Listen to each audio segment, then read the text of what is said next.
అనంత కరుణామయుడు అపార కృపాశీలుడైన అల్లాహ్ పేరుతో ప్రారంభిస్తున్నాను. సూర అల్-బఖరా 87 నుంచి 96వ ఆయత్ వరకు 11వ వరకు.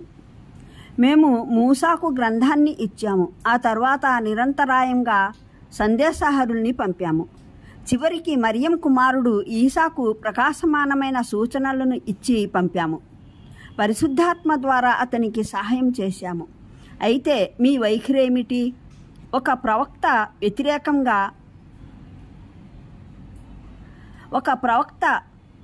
మీ మనోకాంక్షలకు భిన్నమైన దాన్ని మీ వద్దకు తీసుకువచ్చినప్పుడల్లా మీరు అతనికి వ్యతిరేకంగా దురహంకారం చూపారు. కొందరిని తిరస్కరించారు, మరికొందరిని హతమార్చారు. మా హృదయాలు భద్రంగా ఉన్నాయి అని వారు అంటున్నారు. అదేమీ కాదు. నిజానికి తిరస్కారం కారణంగా వారికి అల్లాహ్ అభిశాపం దాపురించింది. అందువల్ల వారు విశ్వసించడం ఏమిటి?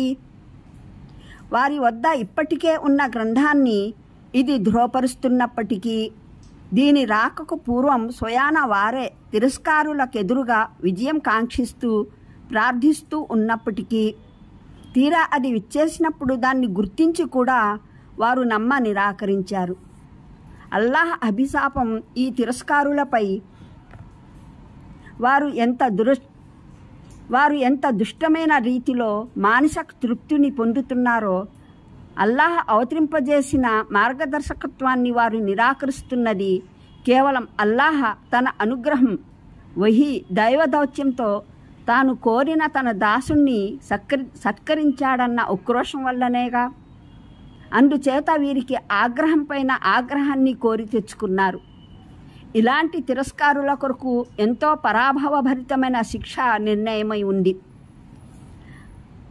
అల్లాహ్ అవతరింపజేసిన దాన్ని విశ్వసించండి అని వారితో అన్నప్పుడు వారు, మేమైతే కేవలం మా ఇస్రాయిల్ సంతతి వారికి అవతరించిన దాన్ని మాత్రమే విశ్వసిస్తాము అని అంటారు. ఆ పరిధికి వెలుపల వచ్చినదంతటినీ వారు నిరాకరిస్తారు. అది సత్యమైనది అయినప్పటికీ,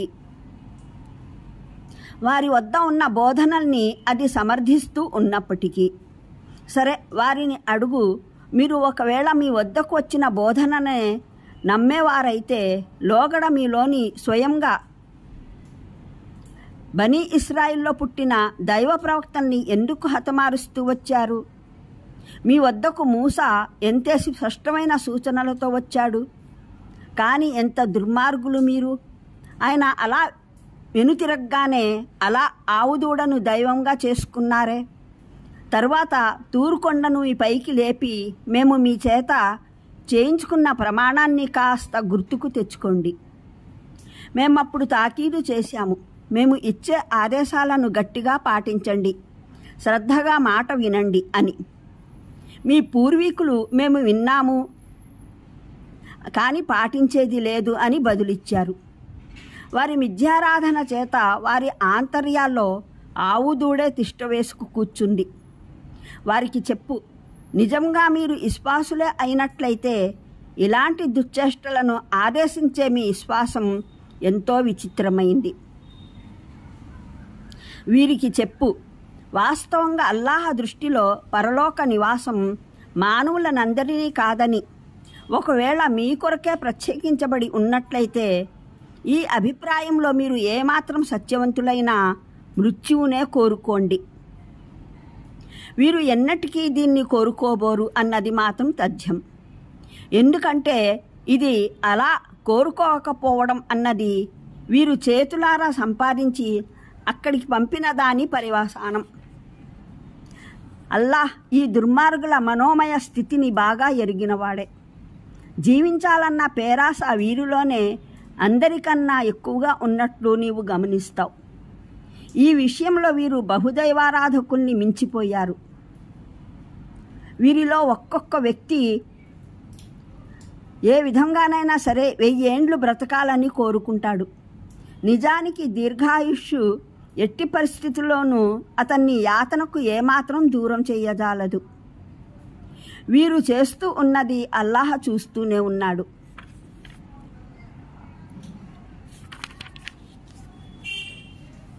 92వ వివరణ. కానీ పోరాటం తర్వాత ఒక యూదు తెగకు చెందిన యుద్ధ ఖైదీలు మరో యూదు తెగ చేజిక్కినప్పుడు ఆధిక్యత గల తెగ పరిహారం తీసుకుని వారిని వదిలిపెట్టేది. లొంగిపోయిన తెగ పరిహారం ఇచ్చి విడిపించుకునేది. ఈ పరిహారం లావాదేవీలను ధర్మబద్ధం చేయడానికి దైవగ్రంథం ద్వారా ఆధారాలు ఎత్తి చూపేవారు. అంటే పరిహారం తీసుకొని వదిలివేయాలని దైవగ్రంథం ఇచ్చే అనుమతి అయితే వారికి శిరోధార్యమే.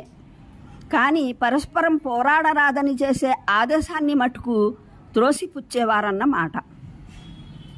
పరిశుద్ధాత్మ అంటే వహీ జ్ఞానమని, వహీ తెచ్చే జిబ్రీల్ అని కూడా భావం.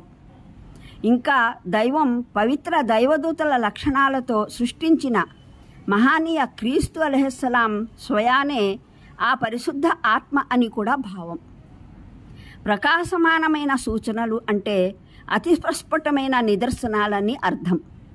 వాటిని చూసి సత్యాన్ని ప్రేమించే సత్య అన్వేషి ఎవరైనా సరే క్రీస్తు అలైహిస్సలాం దైవ ప్రవక్త అని ఇట్టే గ్రహించగలడు.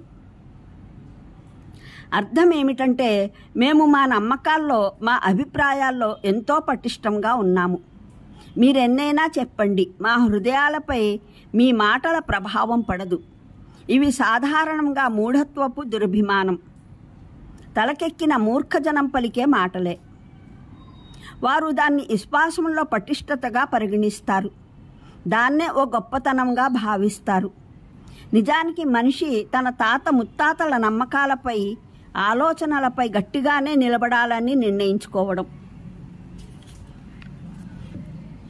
కన్నా అవి తప్పైనవి అని ఎన్ని బలమైన ఆధారాలతో నిరూపించినప్పటికీ వాటిని వదలకపోవడం కన్నా నీచమైన లోపం మరొక బలహీనత మరొకటి కాజాలదు. ప్రవక్త మహానీయుల సల్లల్లాహు అలైహి వసల్లం రాకకు పూర్వం యూదులు ఏ ప్రవక్త ప్రభవన గురించి తమ ప్రవక్తలు భవిష్యవాణి పలికారో ఆ ప్రవక్త కొరకు నిరీక్షిస్తూ ఉండేవారు. తొందరగా ఆయన రావాలని, తద్వారా తిరస్కారుల ఆధిక్యత నిర్మూలన కావాలని, తమ ఉద్ధాన యుగం పునఃప్రారంభం కావాలని దైవాన్ని వేడుకునేవారు. వారు స్వయాన మదీనావాసులకు తెలుసు కావాలని దైవాన్ని వేడుకునేవారు. స్వయాన మదీనావాసులకు తెలుసు వారి పొరుగులోని యూదులు మహానీయ ముహమ్మద్ సల్లల్లాహు అలైహి వసల్లం దైవదౌత్య ప్రకటనకు పూర్వం ఆ రాబోయే ప్రవక్తపై ఆశలు పెట్టుకొని బ్రతికేవారని. వారు అనుదినం ఊతపదంగా పలికేవారు. సరే కానివ్వండి, ఇప్పుడు వారికి ఇష్టమైనట్లు మాపై దౌర్జన్యం జరుపుకోనివ్వండి. ఆ ప్రవక్త వచ్చినప్పుడు మేము ఈ దుర్మార్గుల్ని చూసుకుంటాము అని. మదీనావాసులు ఈ మాటలన్నీ విన్నవారు కనుక ప్రవక్త మహానీయుల గురించి తెలిసినప్పుడు వారు పరస్పరం, చూడండి, ఈ యూదులు మనకంటే ముందు అడుగు వెయ్యక పూర్వమే మనం ఈ ప్రవక్త సల్లల్లాహు అలైహి వసల్లంను విశ్వసిద్దాము అని చెప్పుకున్నారు. కానీ వారికి విచిత్రం అనిపించింది. రాబోయే ప్రవక్తను గురించి నిరీక్షిస్తూ ఘడియలు లెక్క పెట్టుకుంటూ కూర్చున్న ఆ యూదులే తీరా ఆయన ఆవిర్భావం జరిగినప్పుడు ఆయన పట్ల విరోధంలో అందరినీ మించిపోయారు. అనంత కరుణామయుడు, అపార కృపాశీలుడైన అల్లాహ్ పేరుతో ప్రారంభిస్తున్నాను. సూర అల్-బఖరా 87 నుంచి 96వ ఆయత్ వరకు 11వ వరకు. మేము మూసాకు గ్రంథాన్ని ఇచ్చాము. ఆ తర్వాత నిరంతరాయంగా సందేశహారుల్ని పంపాము. చివరికి మరియం కుమారుడు ఈసాకు ప్రకాశమానమైన సూచనలను ఇచ్చి పంపాము. పరిశుద్ధాత్మ ద్వారా అతనికి సహాయం చేశాము. అయితే మీ వైఖరేమిటి? ఒక